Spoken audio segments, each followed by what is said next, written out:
It has been a huge week for central banks around the world, and almost all of them are leaning towards lower interest rates. On Tuesday, markets were very surprised by ECB President Draghi's declaration that additional stimulus will be required unless there is improvement in risks such as geopolitical factors, the rising threat of protectionism, and vulnerabilities in emerging markets. Not only did Draghi mention cutting interest rates, but he even suggested restarting the bond purchase program financed by money creation, which was halted last December. This was particularly surprising, coming less than 2 weeks after the ECB meeting, which was not overly dovish. The Federal Reserve's dovish turn this week, however, should have been expected. A pledge to be patient on interest rates was replaced with a commitment to watch incoming information and act as appropriate to sustain the expansion. The FOMC statement said that uncertainties had increased, which Fed Chair Powell later indicated especially meant trade tensions. Bear in mind that the previous FOMC meeting concluded just 4 days before US-China trade tensions reignited, when President Trump tweeted that tariffs would increase on Chinese imports. This adds an even closer focus on the Trump-Xi meeting on the sidelines of the G20 summit in Japan on June 28th and 29th.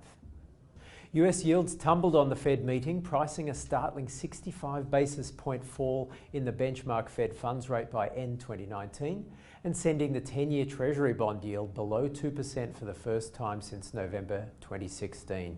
Equity markets rallied in anticipation of US rate cuts, the US S&P 500 closing at a record high and the ASX 200 reaching highs since the global financial crisis. The US dollar was hit hard by the Fed meeting, falling against all G10 and Asian currencies. Dollar weakness helped boost the price of commodities denominated in dollars such as gold, which has risen about 7% so far this month. This translates to the Aussie dollar gold price reaching $2,000 per ounce for the first time. Iron ore prices also continue to rise, the spot price reaching $117 per tonne, but base metals prices are still sharply lower over the past couple of months as trade tensions wane. So the Aussie dollar has faced mixed news this week. It was soft on Tuesday as the RBA minutes reinforced that a follow-up rate cut to 1% is a done deal, though the timing remains open to debate with either July or August plausible dates. In his speech on Thursday, Governor Lowe repeated that monetary policy could not be the only instrument to help push the unemployment rate down to 4.5% or lower. He called for stimulus from fiscal policy and also structural reforms. But Lowe also described the sort of quantitative easing policy Mario Draghi discussed resuming as being unlikely in Australia. Money markets priced 2 more RBA rate cuts to 0.75% by December, very close to Westpac's call for 2 cuts by November.